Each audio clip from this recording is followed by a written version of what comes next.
अच्छा बताओ, जो दिल्ली सल्तनत है, दिल्ली सल्तनत में कितने वंश होंगे? 5 वंश में सबसे ज्यादा लंबा शासनकाल किस वंश का रहा?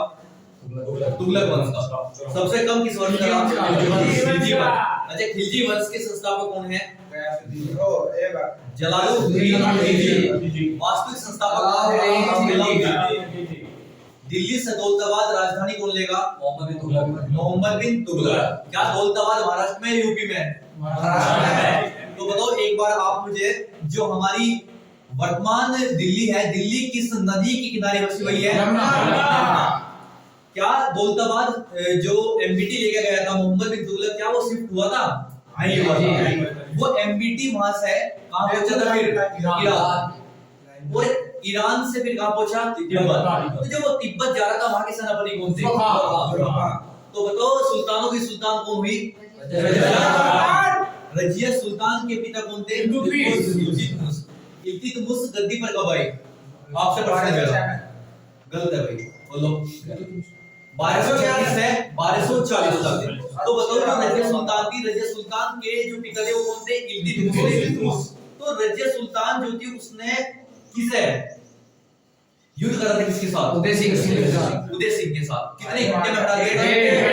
लेकिन प्रेम किसका होगा था उसे? अल्तुनिया ने क्या उसे कौन सी जिले में करा था? जिला मुबारक में। तो बताओ रजिया सुल्तान की मृत्यु कहां पे हुई? हरियाणा के कैथल में टापू के द्वारा। तो बताओ जो इल्तुतमिश है, क्या उसने निर्माण करवाया कुतुब मीनार का? दूसरी, तीसरी, चौथी मंजिल बनवाई। तो कुतुब मीनार का निर्माण किसने करवाया? कुतुबुद्दीन ऐबक ने। तो क्या बताओ उसकी फीट कितनी थी? दिल्ली जो है, दिल्ली में 5 वंश हुए, और दिल्ली सल्तनत में 5 वंश में से एक ऐसा शासक बताओ जिसने अपने शासनकाल में, पूरे संपूर्ण शासनकाल में सिर्फ टोपी सिली? नसरुद्दीन महमूद। और नसरुद्दीन महमूद के ससुर का क्या नाम था? क्या बलबंद ने सिजदा नीति चलाई? सिजदा का अर्थ क्या था? पैरों को स्पर्श, पापों को लगाना। लोग नीति चलाई थी जिन्हें इलाही बोला गया था। तो जिन्हें इलाही का क्या था? भगवान की सीधी सीधी छाया है मेरे पे। तो इसके अलावा बताओ क्या बलबंद का दामाद कौन था?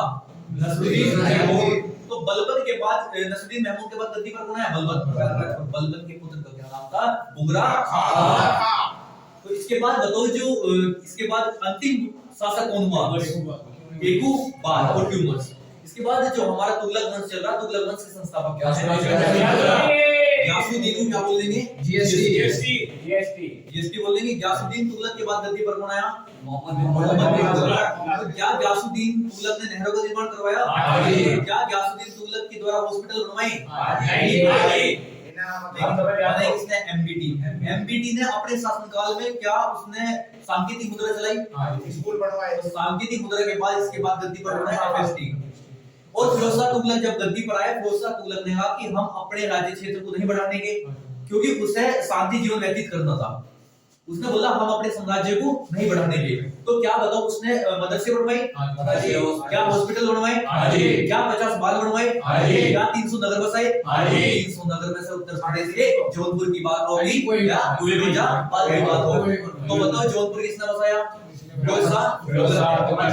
इसके अलावा बताओ जो फिरोजाबाद किसने बसाया? फिरोज शाह तुगलक ने। तो बताओ जौनपुर किस नदी पे? गोमती नदी पे। लखनऊ किस नदी पे? गोमती नदी पे। दिल्ली किस नदी पे? आगरा किस नदी पे? नदी पे। मेरठ किस नदी पे? समझे? तो बताओ जो फिरोज शाह तुगलक था, एफएसटी जो था, एफएसटी ने अपने शासनकाल में कितनी नहरों का निर्माण करवाया? 500। कितनी? 5 नहरों का। संपूर्ण 5 नहर थी, बड़ी बड़ी, वैसे 30 से 50 थी। तो उसकी जब मृत्यु होने जा रही थी, वो बोल रहा है कि मैं अपने शासनकाल में जब मेरी मृत्यु होगी तो नहरों को स्पर्श करता जाऊंगा मैं, ये बोलता था। तो बताओ जो यूपी में उत्तर प्रदेश का राजकीय वृक्ष क्या है? अशोक। उत्तर प्रदेश में क्या सिंचाई विभाग है? नलकूप है। तो बताओ उत्तर प्रदेश में जो हमारा नलकूप है, उत्तर प्रदेश की राजधानी क्या है सबसे पहले? संविधान में कितने भाग है? 22। कितने अनुच्छेद है संविधान में? 300। वर्तमान में कितने हैं?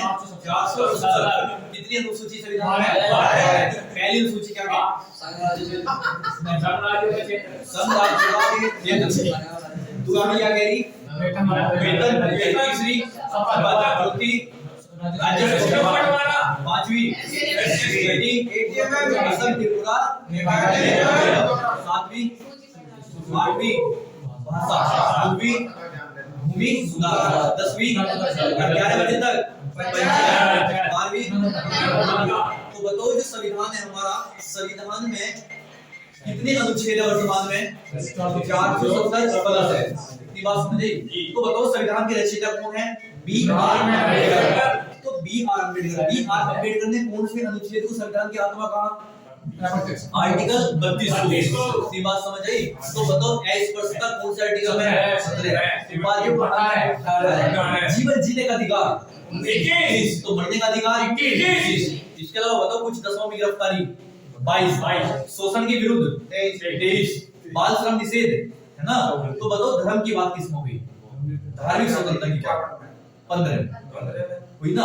तो बताओ इसके बाद आप मुझे आर्टिकल 40 में क्या है? पंचायत। तो उत्तर प्रदेश के राज्य के वृक्ष क्या है? पेड़। उत्तर प्रदेश का पक्षी क्या है?